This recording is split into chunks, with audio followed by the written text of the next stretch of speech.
No matter how much I say that I couldn't find a hero, so I became one, I still want to recognize those 3 people in my life who literally changed my life completely, and I get inspiration from them every single day.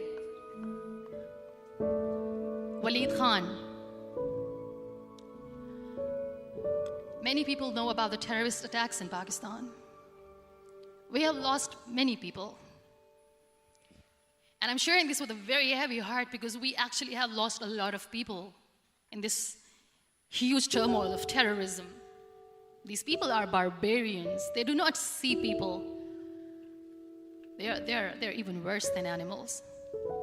They have killed people in mosques. They have killed people in churches, temples, even in schools. There was this terrorist attack in Army Public School, Peshawar, where these terrorists entered in an examination hall and they killed our children. And in that attack, that day, this beautiful boy, Waleed Khan, who was my hero, my real life hero, was the proctor who was taking care of the students, was keeping an eye on the students. Those barbarians shot him 3 times in the face, 5 times on his body, and he fell down. I was asked to give a talk in the school after a week of that terrorist attack. With a very heavy heart, I went there and I spoke. We sang a few national songs. I thought that maybe I've done my part, but deep inside, it was killing me. I could see children injured. I could see children sitting on the wheelchairs, looking at me, wondering, what next? What was our fault? Just because we were here to give examination, we have been shot. So many people, so many children lost their friends. Their classrooms were empty. The next day they went to the classroom. So this kid, Waleed Khan, I was asked that he is in a hospital right now, and you have to go and see him and motivate him and tell him that it's going to be okay. And when I saw Waleed Khan coming on the wheelchair for the first time in front of me, his face was all deformed. His leg was fractured, his arm was fractured. He couldn't talk, he lost his teeth. He cannot sneeze, he cannot smell. He cannot eat. And I kept thinking, what should I say? That everything is going to be all right? No, nothing is all right. And while I was juggling with the words, what to say, what not to say, this beautiful child, Waleed Khan, came to me and he said, "Are you Muniba Mazari?" I said, "Yes." He said, "Baji, let's take a selfie."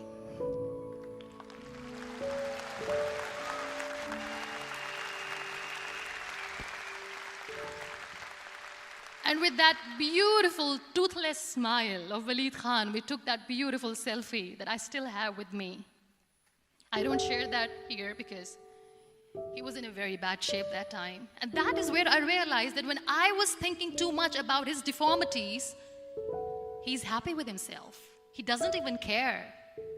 Because today he goes in the same school, and when somebody asks him that what happened to your face, why so many scars, you know what he says? "These scars are my medals and I wear them with pride."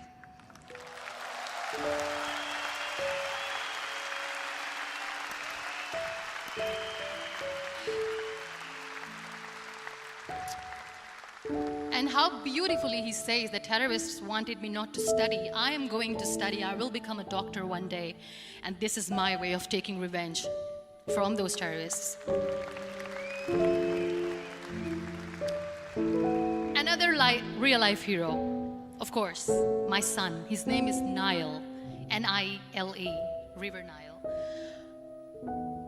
I learned so much from this kid. The first and foremost thing is patience. How to be patient when you know that your mother cannot walk, when you know that your mother is different from the other women, when you know that your mother cannot go out and play with you. How to stay calm. He loves football. And when we got the very first football, he was 4 years old. He was super excited. I still remember he came in the room and he said, "Mom, let's play football." And he kept the ball in my feet. And he said, "Let's kick it." And that day I felt disabled. I said, I cannot kick the ball. And I was down with the same face. He looked at me and he said, well, that's all right. Your legs are not working, but your hands do. Let's play catch the ball.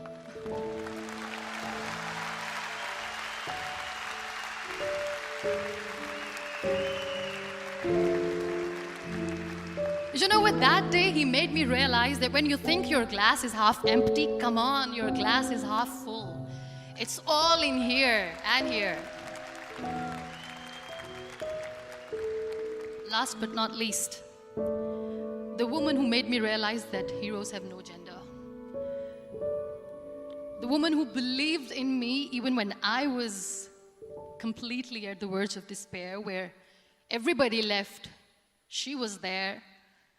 And every time I looked at her, without saying anything, she used to look at me and said, this too shall pass.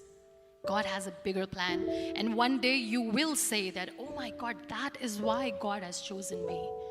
She never cried in front of me. She has always said that there will be haters, there will be naysayers, there will be disbelievers, and then there will be you proving them wrong. My mother.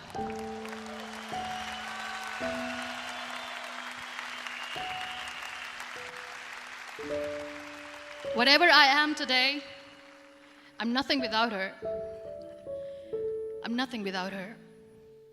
Thank you, Mama. I wish you were here. Thank you for making me who I am.